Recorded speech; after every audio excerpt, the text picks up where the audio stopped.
Welcome, welcome, everybody. I think we are now live for Miracles Are Your Baseline with Vida W Hill. So excited to have you here, and I will keep checking the chat every now and again to see if you are chatting. Vida is a transformational psychic medium and energy activator. She's been working as a medium for over 20 years, and that has evolved into the energy work that she does today, which are these beautiful energetic embodiment sessions. Vida is also a homeschooling mum of two boys. She lives in Australia, has lived in New Zealand, comes originally from South Africa, and she has very interesting hobbies. One of them is drumming, and one of them is da, da, da, archery. So, Vida, tell me about you. Well, as thank you for having me. It's a real pleasure to be here with you, Pleasure. and lots of fun so far. Now, about me, as you said, I am a working transformational psychic medium, and that has evolved over the last 20 years. I started doing public readings when I was 23, and I got thrown in the deep end. And over that time, I evolved into energy healing, which then took on a life of its own and moved into a space of what I called energy activations. And I now call these my energetic embodiment sessions because I feel that's more important for people to actually embody an energy so they can really live their creation experience. Because part of this is teaching how you work with the energy and manifest and actually create those miracles that we're looking for. Yeah. And as you said, alongside that, I'm a mum, just a normal mum like anybody else with two boys at home, homeschooling them, um, doing what mums do, doing all the activities. And I always make time for myself. I'm part of a drumming ensemble. I play a djembe drum, which is an African drum. Mhm. And our ensemble play usually at charity events or community type events. And then I also do a drumming circle. I'm part of a drumming circle. I don't run it. And then archery, which is lots of fun. I actually have a hunting bow.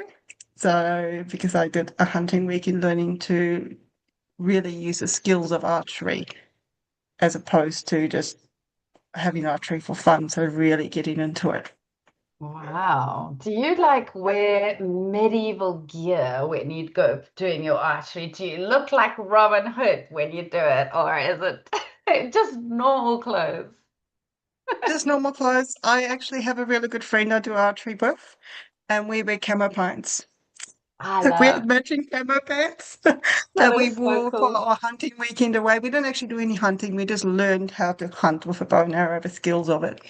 But when we go to our archery classes, we often wear our camo pants and we get teased about matching camo pants. So that's really what we do. So It's we're a so little bit more cute. bush-based rather than Maid Marian-based. Although I have gone to archery in a dress and I got teased relentlessly for being Maid Marian because I was the only person being in a dress. That is so cute. I love it.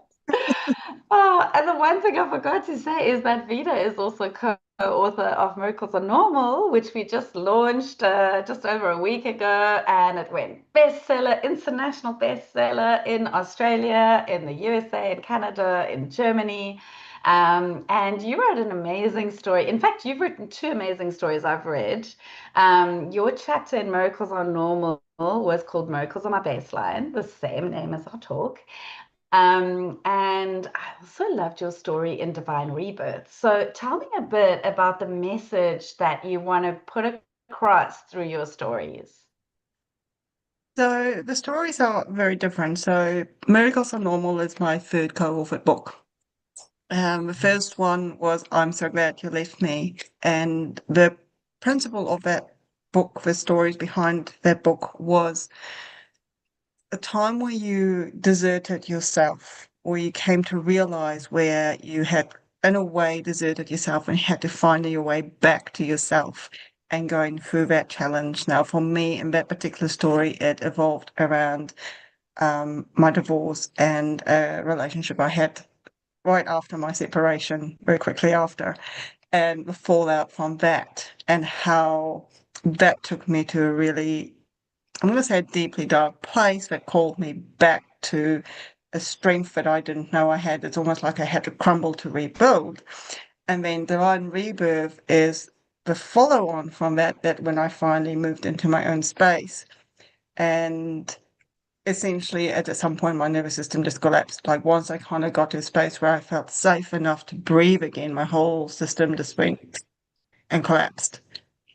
And having to then it was that was almost like a overnight miracle that happened, going from an entire collapse and leading into total surrender, really having to give into all your fears and into your own darkness. Almost like, I know a lot of people fear their own darkness. I feel a message of that almost, to like, your darkness will not actually consume you. The fear of your darkness might, but if you allow the darkness to actually just be there, it can, for me, it shifted overnight. I woke up the next morning and it was just gone. And I haven't looked back since. So kind of And like then a dark night of the soul, like one of those dark nights of the soul where you just feel like tormented all night and you're working through all your thoughts and feelings and then you wake up and it's it done. was it was actually even a step beyond that. It was almost like a step beyond that.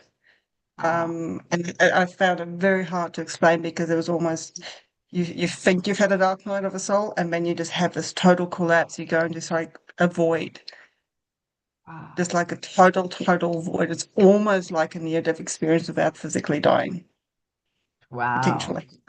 Or maybe you did die because you're not Maybe sure, like, right? and I talk about that in the chapter, but I woke up the next Mm. day and I'm still not sure whether I've actually died and gone to heaven, whether I'm on some kind of medication, or whether I'm not going to have a good time, or whether I just had a total rebirth, because I just surrendered so deeply into that space that it just let go and it reset something. And I've come back as, wow, I just feel I can take on life again. Um, I think it's that, I think that's what happened. But like I said, you've got no real way of knowing, but ultimately there was just this massive reset that happened overnight, and it just came from that total surrender of, okay, just take me wherever you need to take me. And then miracles are normal. Was sort of when I signed up to that, it sort of came as part of Divine Rebirth on the side of that. Um, it was more of a fun for me. That chapter felt more like a fun. It wasn't as deep and meaningful and as heavy, in energy, as to like the rebirth side of things. It was more fun and light. And the chapter came out very different from the first two. And the intention behind that was just to let people know that they actually already have so many miracles in their lives, and that's so easy to achieve. But sometimes we get distracted looking for that one big thing out there that we're wanting to create or manifest or have, that we overlook that we actually have these miracles happening all the time in our lives, and it's actually constant, and we're constantly creating them. It's not just one big event. We have those really miraculous events where something saves your life or your child's lives. We have those. But also, if we just stop and kind of recognize what we already have, we see that the magic in our lives are already there. And we're actually really blessed. And miracles is not something out there. They're actually in here, and they're all around us. They're just normal. They're actually just normal. Yeah, I would love you to share your crunchy miracle. That was so cute. I bought some crunchies. You can't see them, but I bought some crunchies. Crunchy Easter eggs. I could not come on the call without them. You had to come to crunchies. It was essential. In my chapter, I share a story, and that was when I was working corporate. I was working in human resources at the time. I was known as the hippie because I was a person who dressed barely corporate, didn't wear makeup except a little bit of mascara. And I went drumming on weekends, and I did pagan festivals and fun things like that, and psychic fairs. Um, so, because I was also doing my readings on the side. And I connected with one of the recruitment agents from a recruitment agency, and we became reasonably good friends. He was actually part of a circle I was part of, which was a mediumship circle. It was a trans mediumship circle that I just entered into because I was giving trans mediumship a go at the time. And we were good friends. And then one day I was at work, because we used to chat, but I didn't say anything to him. But one day I was at work and I was sitting at work and I just had this massive craving for a Crunchie, like specifically a Crunchie, because I love Crunchies. They're one of my favorite chocolates, right? And I sat there going, no, no, I'm actually not going to go out and buy myself a chocolate. I'm just not doing it. I'm not giving into this craving. So I'm just going to have to go without and just deal with it for the day. And maybe later or over a weekend or whatever, when I go shopping, I'll go pick it up. But I'm not going to go out specifically because I'm in the middle of the city. There's not, it's not that much around. Anyway, I got home that afternoon and I opened my front door and there's a Crunchie line on the inside of my front door on my lounge floor. And I was like, how bizarre. You know, because I hadn't told anybody that I'd been Oh, craving a Crunchie. Like I didn't say anything to anyone because I just dealt with it. And then the next day, I spoke to this guy and I said, oh, this weird thing happened yesterday. I got home and I've been craving a Crunchie all day. I came home and there was a Crunchie line on my lounge floor. And he's like, oh, yeah, that was me. I was driving past your house. I had a Crunchie bar and I thought you might like it. So I popped it through the cat flap for you. just crazy. You called in a Crunchie. It was like, Oh, the I want a Crunchie bar. Crunchie, the Crunchie appears. But since I started telling that story, since I submitted that story for the book and started talking about it and sharing about it, because I ended up doing a post about it, I have been getting crunchies fairly consistently. It was a few days after I posted it online. Oh, no, it was before. No, I posted it online because of this. I posted the story. I submitted my story. My son came home from his dad and he's like, Mum, I brought you something. And he pulled a small crunchy bar out of his backpack and he goes, I saved this one for you. So that's when Oh, I started posting about the story as well. And it's just consistently then more crunchies have been coming in. that is so, so cute. And I mean, the funny thing is, I don't know if they say this in Australia, but I was always called a crunchy mummy. Oh, yes, yes, I'm a It's kind crunchy of got mom. another, yeah, I'm a crunchy mom. It's kind of got this other meaning as well, which is quite funny. So yeah, Look, we crunchies. Oh, by the natural-minded way, moms. I also love crunchies. I think crunchies are great chocolates. They So are. they really are.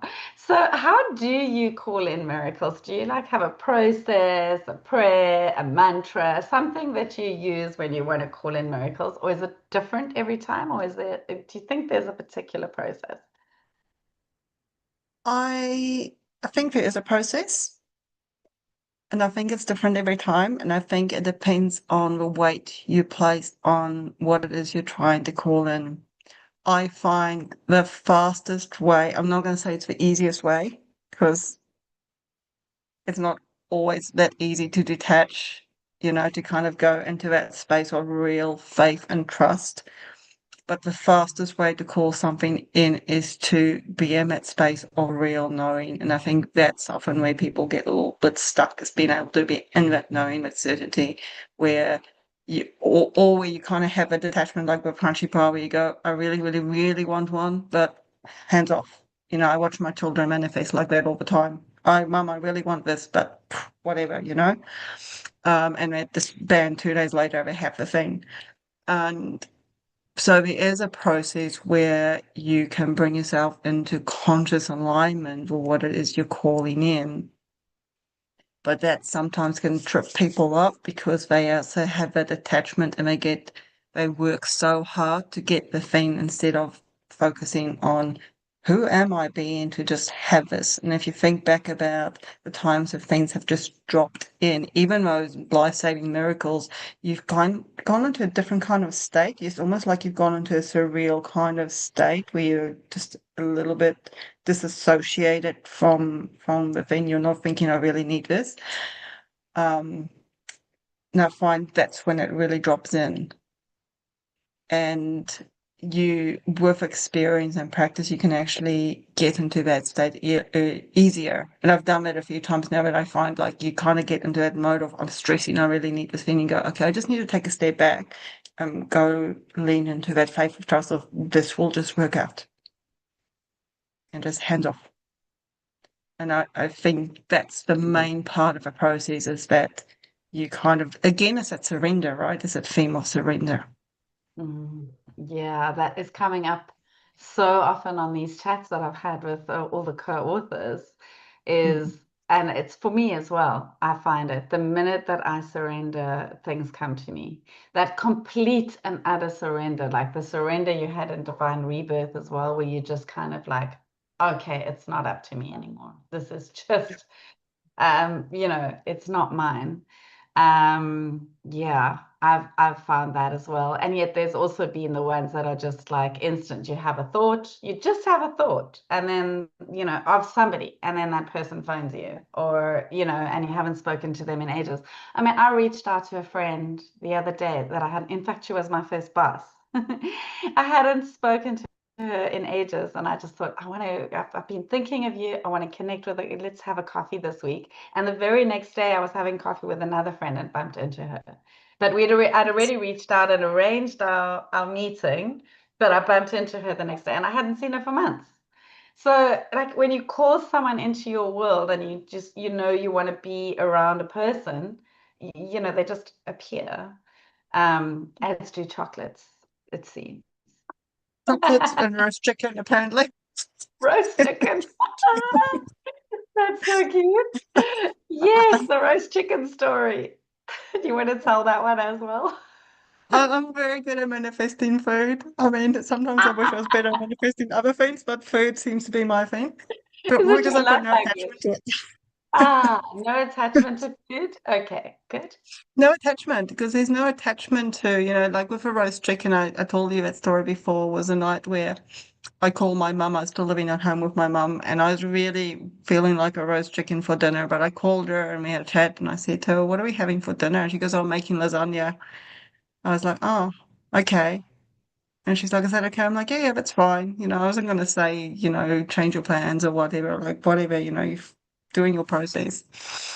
Anyway, I got home from work that afternoon and mum comes home and she's like, "Oh, I couldn't be bothered making lasagna tonight, so I got us a roast chicken on the way home." And I'm like, yeah. But it's just that, it's that no attachment. Mm. Um, and it takes like I said, with a bigger fence, it can take a little bit of practice. But I have had some big things come in as well. When I moved into the property I'm now, I moved in and I had $1.63 to my name after paying rent. Uh, And I was just like, wow, hmm, I have to go buy food. I have to drive my kids to activities. I have to pay for homeschooling activities, and I have no idea what I'm going to do. Like, I just, no idea. And I just thought it'll work out. Somehow it will work out. Within 2 hours, I had clients booked in. I had $200 cash come into my account. wow. Um, by the end of the week, I picked up something on Marketplace. It was like a baking tray or something. And I went to a lady's house to pick it up. She was giving it away. And she just said, "This is my mum's house. My mum's gone into care. She's not coming back. She's got freezers full of food that my kids and our family won't eat. Would you like it?" I Wow. went home with a freezer full of food that my kids would eat. Wow. I didn't have Isn't to that go shopping amazing? for 2 or 3 weeks, or I didn't have to buy any of that for weeks on end. Wow. Um, and then a few weeks later, I had a friend message me saying, "Hey, I'm doing an online shop. Can I get you some basics while I'm doing it?" And I was like, "Yeah, okay." So she said, "Send me a list." Goosebumps. I sent her a list of a few things and she had it delivered. She brought it over and she bought me several months worth of supplies of staples. And I Wow. hadn't said a thing to her. I hadn't said a thing to her. And it was just like, oh, I can fill up my car, my kids are fed. Yeah. And somehow in that process I paid for all the homeschooling activities as well. I'm Yeah. just like, Isn't that amazing?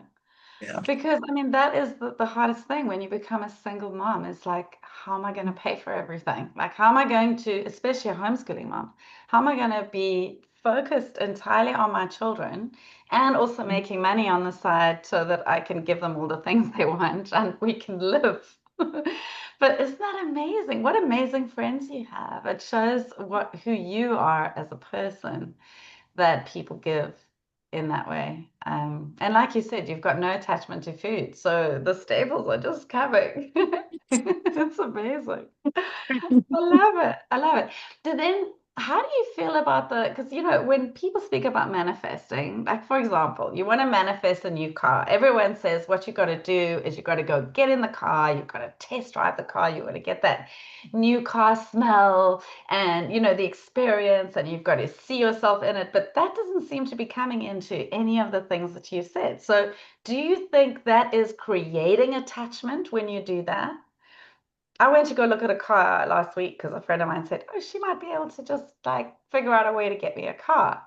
And there's also a competition going at the moment at our local shop, and I'm like, "Okay, I'm ready for a new car. Like I'm ready for this new car to drop. So let me go and test drive a few. Let me go and feel what these cars feel like." What do you think of that? Is that a good idea, or does that push it away? I think it works for some people. I think different things work for some people because it's actually about the state you maintain. It's actually the person that you are. Are you the person who has the car, or are you still the person really desperately wanting the car? And is that even the car you want? Is a car that you Yeah. test driving the car you want, or you just test driving the car so that you can get the feel for the car? But do you actually want that car? Because there's got to be some kind of desire of I actually really want or need it. And if you're telling yourself a story in the background, that I don't deserve this car, or I don't really need it because I actually have a good one and it's still good enough. So I feel a little bit greedy, then you're going to anti-manifest most likely Okay. because Yeah. there's an underlying current. So I think that's where it's not as black and white or like you just go and do the visualization. Hmm. Um, Although it is fantastic, like, but it is actually about I'm actually this person who has this car and I actually give myself permission to have this car Mm. without a story attached to it because it just is. You get to just have it because you want it, not because you have a story of you need it or, Mm. you have to let go of all those stories of just, this Yeah. is just my car. Because there's, that feeling of, this is, when you get into a car or you find a new home or you go looking for a house and you're buying a house and you just go, or renting a house and you just go, this is it. You just know. Mm. Mm. And I think that's that thing. And I've done the thing where you go and look at all the rental properties, you cut out all the pictures from the travel magazines, you test drive all the cars, but I don't think you need to make it as time consuming. I think you just have to be Mm. very clear in yourself. I want a car, I needed to do this, that, and the other thing. Mm. Keep it relatively open. If there's anything that's non-negotiable, obviously that goes in your list, but just be this is why I have it, and this is why I want it. Like this is how I feel when I have it. Mm. It's Okay. more about that landing on that. Yeah, I just have it, and again, it's quite hard to explain until you've experienced that feeling, right? Mm. It's very hard to explain to someone how to land on your body until they land in their bodies, and then you kind of go, "Oh, I get it," and then you have to do it a few times because then you try and figure out how to do it again and how to replicate it. Mm. So I'm not a big believer on you have to go to all the test drives. Mm-hmm. Have an idea of what you want. Maybe go and get a test drive just so you can get used to the smell. Like if that's something you want to do, you don't want to smell it and you don't know what it smells like, go and get the smell. But Mm. don't spend hours doing it Yeah. because it doesn't have to be that hard. For me, that's a hard way of manifesting. Okay. Wow, interesting. Okay. Yeah. And I also think it might create attachment. That's also what I was thinking. And what about the vision board? What about the vision boards? Putting together a whole vision board. Are you into it? Not into it? I have made vision boards where the things I've put on my vision boards have come to pass. Mhm. Absolutely.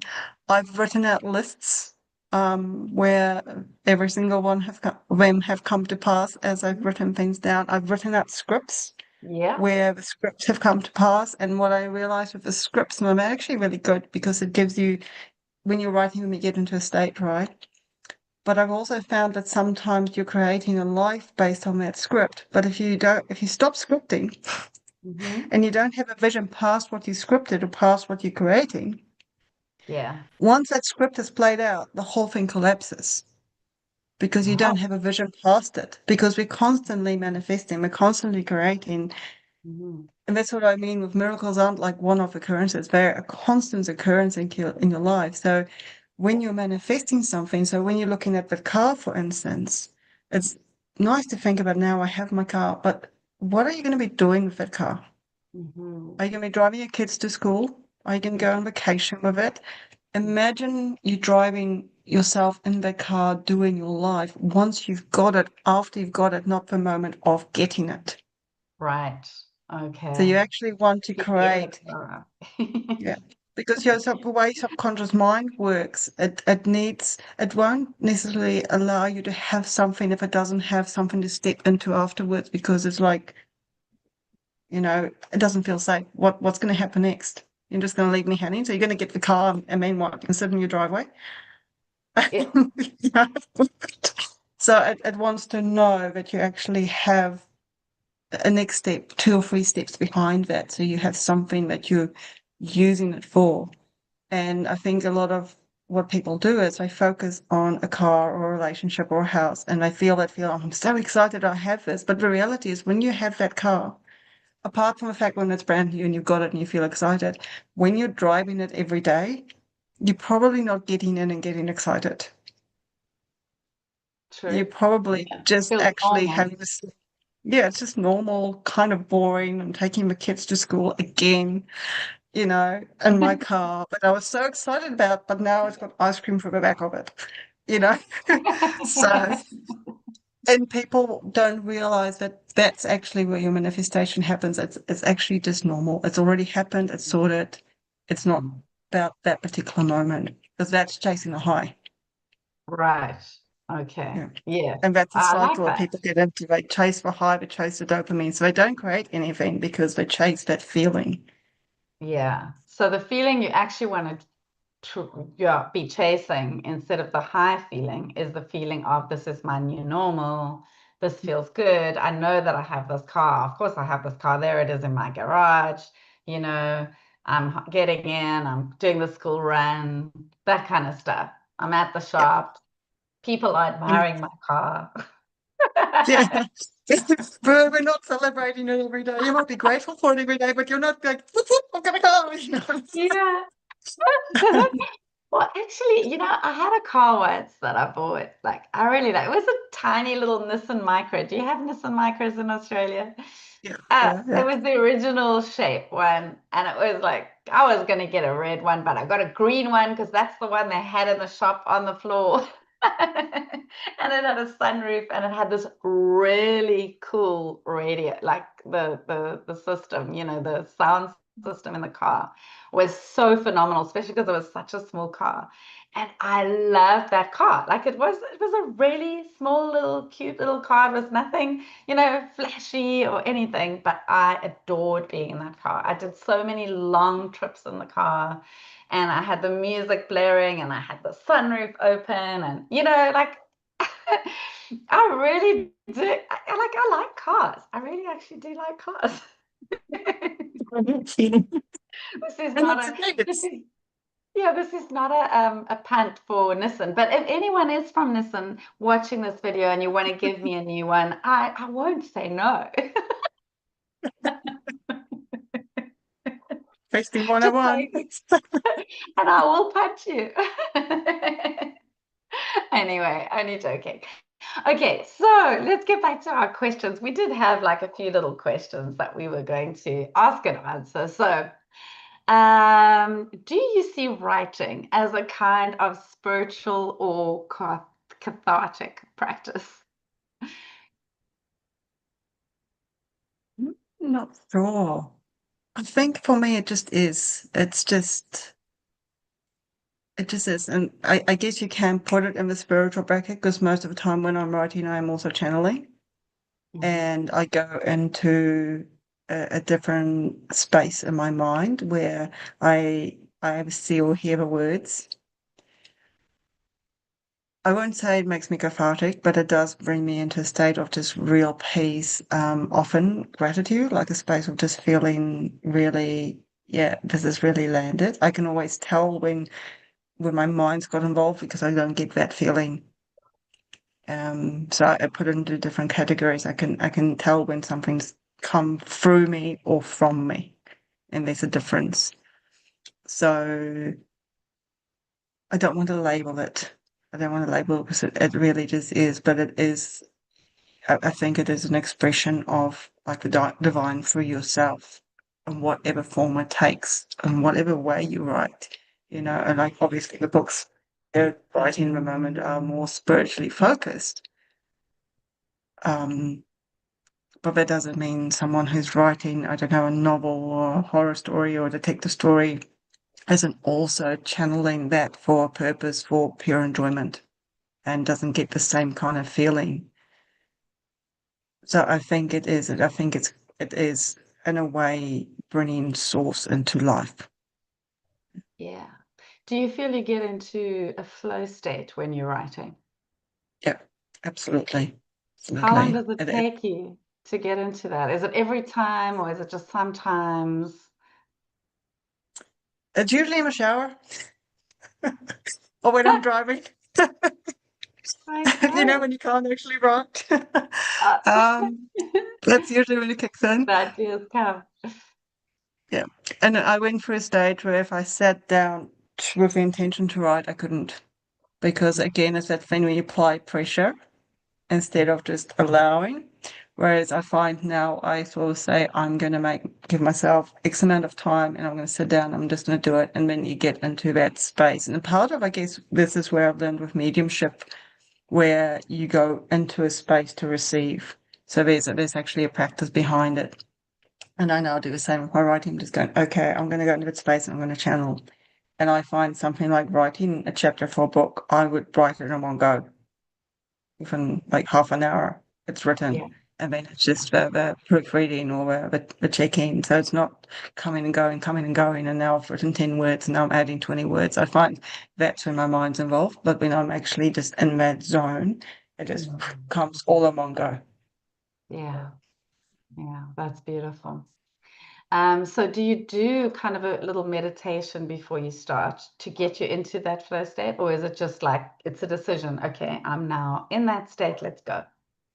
It's for me, it's a decision. It's the same way I do my energy work and my readings. I know I've got friends or people who teach that you need to do some kind of ritual, light the incense, light a candle, dance around the coffee table, whatever floats your boat, right? And I have friends who have done some involved rituals before they would even sit down and do a reading. I'm like, whoa, what are you avoiding? You know, I rock up, I sit down and I do my thing. Well, it's And I find for intention. me, yeah, it's Mm, for me, it's almost like you just step in. I don't say little prayers. I don't, I trust that I'm protected. I trust that I have my guides. I do that on my recordings that I do for people because people like hearing your process. But for me, it's like I just have this thing of, well, I know I'm working with a spirit team, so we're here to work. I just say I'm ready to work, and I don't even do that. And just we're going to work now. So for me, that's my cue. So same with writing, I just make the decision of this is what I'm going to do now, and I might just say, give me the message that the ideal person, my ideal client, the person reading this book needs to hear, whoever that person or people are. I love that. So So I you just just hold that drop in, intention. basically. You just have a Yeah. way Yeah. that you just make a decision, set an intention, and you drop in immediately. I love that. Yeah. Yeah. Like we dropped into this call. It's It so nice. is. It is. Yeah. And I guess for me, part of it is because I used to try to do a ritual thing because I thought that's how it's done. But I realized a lot of it was actually just avoiding doing the thing because there was a bit of fear around what if I can't do it? And if I don't have this practice and I don't have my cards, I'm not going to be able to do the message. So I think it's for me at least, it's a self-trust thing of I don't need all of that to be able to do the work. Yeah, yeah, I hear you. So has writing and publishing these chapters changed the way you see yourself? Yes. um, some of it was hard to have to admit to myself. Mm-hmm. You read it back and you go, ooh, there's that part of to work for a bit of self-judgment with some of it. Mm-hmm. Also that what other people judges me for it. Mm-hmm. Um, there was an aspect of, especially with Miracles Are Normal, because it was such a different flow to how I would normally write or speak of where did that actually even come from? Right. Because it was so different from what I would normally share or how I would normally share. It almost felt like too light. Um, Mhm. but yeah, definitely the first two chapters brought up some some aspects where I really had to go and go, wow, that's one, it's a very vulnerable share because most people keep a lot of it under wraps because they are afraid of a judgment. Yeah. And so it's a very new level of being seen of vulnerability because most people don't want to admit they had a bad time or they weren't coping because we are taught that we have to cope and we have to manage, especially as women. You just have to be strong, you have to keep going, and you have to do it for your children. And you know, my children were right there. So, um, whereas miracles are normal, when that went bestseller, it had a very different impact. It had a very, I felt really light, very celebratory with that one because it was just, yeah, it just felt good. It's just like, yeah, it landed differently for some reason. Yeah. It I landed can differently. And I can understand that because the others you were probably a bit nervous about who was going to read them and what they were going to say, whereas the third one you were like, well, first of all, it is your third one, so you're already now old hat at this. And also, it was the lightest one. So you weren't bearing your soul as deeply as you were in the previous two. So it's not as scary. But here you are doing a live, your first live on YouTube. And how do you feel about that? it's good. It's exciting. Yeah. And it's the first life where I feel quite relaxed and just, like yeah, just relax. It's nice. It's a nice feeling too. And that I think has shifted with Miracles on all of that going live. That something has shifted over the last few weeks where there's that openness, that relaxation of um excuse my language, but a next level of don't give a shit. You know? Right. Of just Yeah. you just that openness of, you take me as I come. You have your views, you have your opinions, but I'm actually really, really comfortable. I'm really comfortable with where I'm at, with who I am at. And I actually really trust and believe my experiences because they've actually given me the proof of what is and isn't possible. And um, yes, I've noticed there's a shift of no, no, I'm good. I'm good to actually stand for what I believe in a way that I hadn't done before. Yeah. Yeah. So That's this is beautiful. what came out of Miracles is Normal. Yeah. That is so amazing. And what feels like your next edge of becoming? Are you writing a solo book or what's coming? What's coming next? Oh, lots of things actually. Oh, I've got a okay, few things on share. the go. I started working on a few things. I went on a trip to Scotland for just about 3 weeks and I started putting a few things out. And my intention was to keep going on it while I was away, but that's not how it played out. So a friend while I was away suggested I should write a book on some of my metaphysical experiences, which I've started writing. I just went, oh, actually, that's a really good idea. So I've started writing that with the intention of going solo on that. And I'm putting together a group container. I'm going to call it a group container, which is like a membership-based container where I'm going to put all my resources in for people to learn how to do this for themselves. And they will have everything that I've used, all my kind of tools, and basically my entire toolkit with energy activations and different forms and varieties to support them. And that's what I'm building on the side. And I'm actually building it in different levels. So because what I'm hearing from a lot of women that I'm working with, and because I've come from a space where, you've come from a separation or divorce where there was also then some domestic violence type things going on, and there's no support, right? There, if you find yourself in a space where you've got no support, no family, no income, no nothing because you're in a different country or whatever your scenario is, and I realize that there's a lot of push to to go high ticket and bring in the high ticket clients. And, there's a lot of push of that in the world at the moment. But I'm like, but somebody needs to give someone tools to help them step up to the point where they can actually get that support if they're not there, which is what I needed. So this is what I'm building. I'm actually building something with multiple levels for people at different levels. So there's something for everyone that they can, if they really want to, they can work their way up themselves and get themselves to where I am, where, where miracles are their baseline and it becomes natural and they can do it for themselves. They can actually get themselves out of difficult situations. Wow, that sounds so beautiful. And do you have a link for that yet, or is it too early to share that? Probably too early, probably in a few weeks' time. Mm, okay. That's going to come live. So I'm aiming for the next 2, 3, maybe 4 weeks. hmm When it's live, let me know. We'll add it to the description and, comments and things, and or maybe we'll do another interview. That sounds good. Get it out there. That might be Yeah. the best way. Yeah, in the Yeah. meantime, I'm just doing the one-on-one sessions because I find that's the best way to reach people until I can make it accessible to more people. Yeah. Okay, brilliant. So people can connect with you where? They can find me on Facebook. Mm-hmm. I'm under Vida W Hill.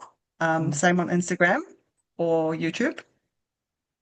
They can also email me at vidawhill@gmail.com, or they can go to my website, which is vidawhill.com.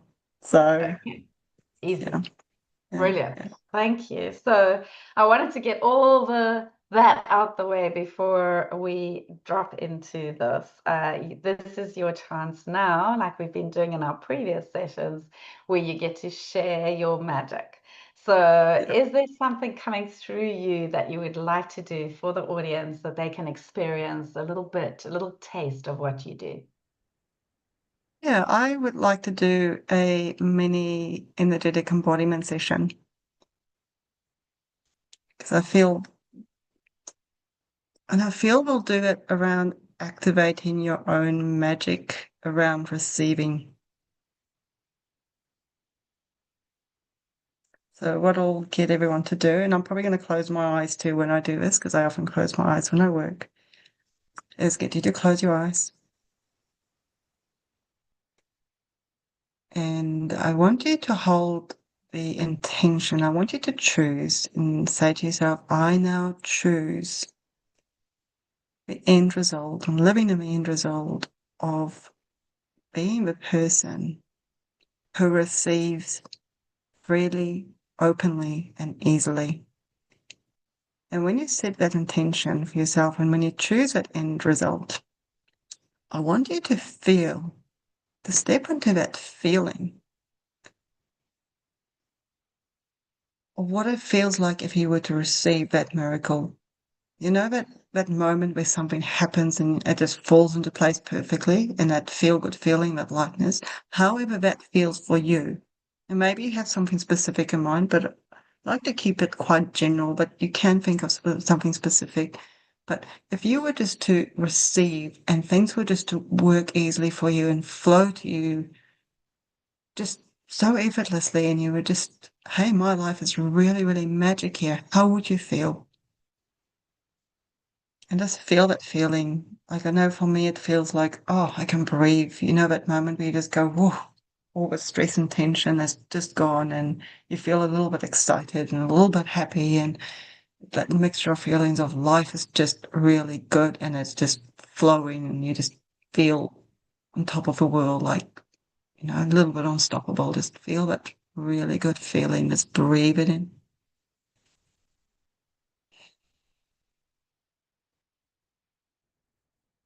And then I want you to think of a number, any number between 0 and 10, just whatever number comes to mind. How it presents itself, it might come in a color, it might come in different shapes and sizes, different kind of writing. However it comes to you, just see this number. Be fuzzy, might have colors around, might be sparkly. Just see the number and then let that number go. And then I want you to open your eyes briefly. And I want you to come back and close your eyes again. And I want you to just think about where your life is currently. Just notice where you are at the moment. What is different from that level you just experienced where you were receiving more, where you just open? What do you feel is different in your life? What do you feel needs to change? Where do you feel maybe a little bit stuck? Where do you feel maybe a little bit stagnant? Or where do you just want more than what you have? If you feel already open, like everything's flowing, but you go, I can actually let in more. Just notice the difference. So it is creating creative tension between where you are now and your next timeline that you will be stepping into. Just notice the difference. Don't engage with it. Just notice the difference. You may find that you have a narrative that tells you it means something about, oh, if I was a better person or not good enough, I don't deserve it. Or, yeah, I'm actually really good and I'm just ready for more. Just allow whatever comes up just to be there and just notice it. And then once you got that, you can open your eyes again. And then close your eyes again.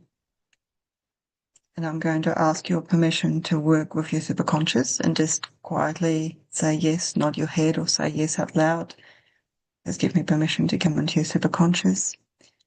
And then I want you to, as you close your eyes, I want you to tap into that intention again. Just, I choose the end result of living my life where I'm receiving so openly and freely and so easily. And again, just feel that feeling.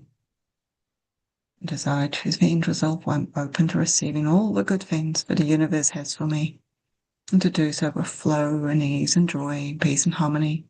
Whatever that feeling is for you, just feel it. It's almost like you become it. Just be one with it. You may see scenes of, if you were receiving more, what would your life look like? What would you be doing? Maybe you'd be sitting on the couch with a cup of tea, just relaxing because you've got freedom of time and you can actually just sit and relax and play with your kids or your cat, or just have time for yourself, maybe. Or you're going for a walk, or you're traveling. Just notice some of the scenes that might be coming up if you had just that little bit more. What would you be doing if you were open to receiving and you were in that spaciousness? Whatever comes up for you, it's perfectly fine. I just want you to breathe it in. And I just want you to keep coming back to affirming that while I go into your superconscious now. I'm just going to go superconscious. Are you there? Yes. Okay. So while I do that, I'm also working on the energy field. So you may see my hands going. Superconscious. Please treat any and all resistance to openness of receiving more, and take that resistance down to 0, clearing it out entirely and creating a perfect treatment plan across all thoughts, beliefs, patterns, behaviors. as well as all identities. There we go. Superconscious, can you please treat that feeling of not feeling good enough or deserve enough or knowing enough as an element of like a darkness of something hidden in the corner there? Can you please create a perfect treatment plan for that? And we're going to treat it across all timelines, in all directions of time, past, present, future, and parallel timelines. We're going to treat it across ancestral timelines and maternal and paternal timelines, and across all lifetimes, and across all dimensions, the mental, physical, spiritual, and emotional. Anchoring in a new belief, receptivity, and openness, and deserving. Superconscious, can you see the image of the door that is shut? Please create the perfect treatment plan. There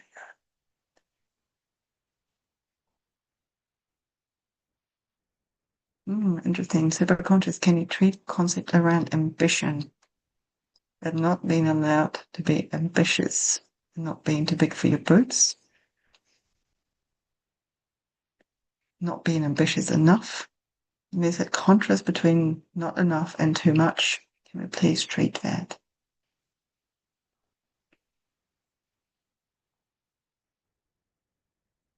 I'm going to treat all the identities. Particularly, we're going to treat the small child that is showing up, the one who is to be seen but not heard, the one who feels like we're not allowed to ask for more, some kind of limitation or lack there. We're going to treat that identity, and we're just going to let the identities know that nobody needs to die, nobody is dying today. Everybody's safe. And all that we're doing is we're just bringing the identities to work in a more cohesive way, in a coherent way. We're working together as a team in a way that supports everybody. There we go. That one lit up. There we go. We support each other in our different identities that we hold. It's like an upgrade, like getting a promotion in your identity.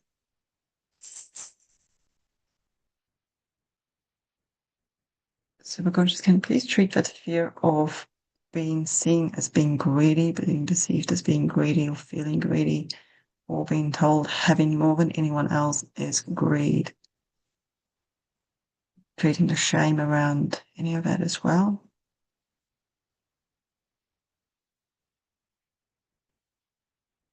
And then we're going to create the perfect treatment and plan for the heart chakra and the entire chakra system, especially the heart there. Opening to receiving. And we're going to download the frequency of receiving and receptivity, along with joy and harmony, peace, abundance, and throw in some wealth, love, expansion, giving. Superconscious, can you please treat the concept of overgiving? Thank you. I'm just going to breathe it in, breathing in those new frequencies, breathing them in through your body. And as you breathe them in for your body and down for your feet and down to the center of the earth, I want you again just to reaffirm to yourself quietly, I now choose the end result of opening myself to receiving more with ease and joy and flow and happiness. And just tap into that good feeling as those frequencies drop down and anchor into the grid of the earth.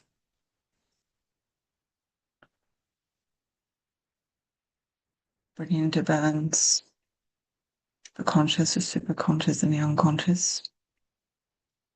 And also be conscious, asking for an easy, fun, joyful, expansive integration filled with receiving. And again, I want you to affirm and just say to yourself, I now choose the end result of opening myself to receiving more fully, more freely, effortlessly, and in fun ways. Just tapping into that feeling, breathing that in.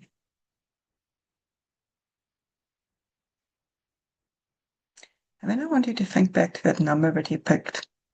Just see if that number has now changed. Doesn't matter what it's changed to. It doesn't matter if it's gone up or down. Just see what it's changed to. And all that signify, and maybe it's changed color or shape or less sparkle or more sparkle, or maybe it's got a scent or a sound attached to it. It doesn't really matter as long as there's been some kind of change, because that will just signal to you that your subconscious mind has accepted this transformation. And then when you're ready, you can come back and just open your eyes when you're ready.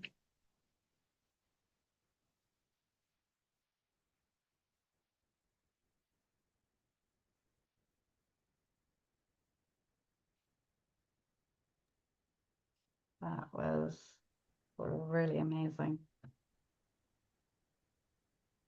You felt it.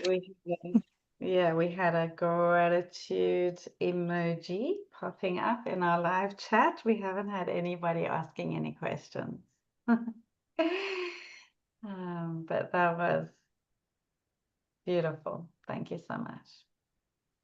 Oh, Yeah. Cool. So if everybody's feeling like I am, I think we should just leave it there right now. And I think we said all we wanted to say. Before we leave it there, I'm going to ask you to do one thing following that activity, which I left out, so we can do it now. I want you to think of one thing that you can do in the next 24 hours, ideally up to 48 hours. Just one thing that comes to mind to help anchor that energy into your physicality. Now, it can be as simple as I just need to drink an extra glass of water today, or I need to go for a walk. Just whatever comes up for you, just the one thing that you can think of that you can commit yourself to, ideally for the next week to 2 weeks, but at least the next 24 to 48 hours, that you're going to go take that action, because all that does is it signals to your body, your physicality of, I'm actually accepting that and I'm choosing that for myself and I'm committing to myself. So just whatever comes up for you, write it down or remember it and go and do that as soon as you can. And if you can do it every day, it'll anchor it in deeper and faster. Wonderful. Okay, I've chosen. Beautiful. And drink Thank lots of you. water. Thank you. Yes, I'm drinking right now. Same. I'm going to do my favorite thing, which is dancing around the lounge, because that I can Yes, do every day without fail. And I can think that movement is very good at anchoring things in. it sure is. Yeah, it really, especially for men, but also for women. And I'm assuming it's probably more women listening to this at this stage. Um, but for women, that's fantastic to bring energy into our bodies. Yeah. So thank you so much, Vida. Your magic is powerful. That that was a really beautiful session. I loved your activation embodiment. Really, really stunning. Thank you. And thank you for being here today and for everything that you've shared, for sharing your light, your wisdom, your incredible beauty.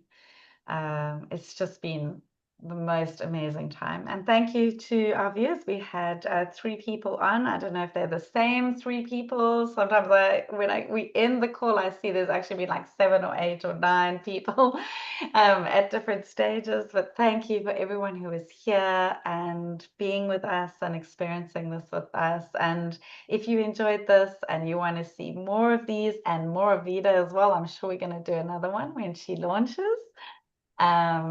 Yeah, please like and subscribe to the channel and all that good stuff. And we will see you in Miracles Are Normal on School. I'll put the link to that. I think I already have put all the links in the description of this. Yeah, so come and join us in Miracles Are Normal. It's a beautiful place to be. And Thank you yeah, very much. it's been amazing. Thank you. Let me go and switch off the live stream. We don't want to forget to do that.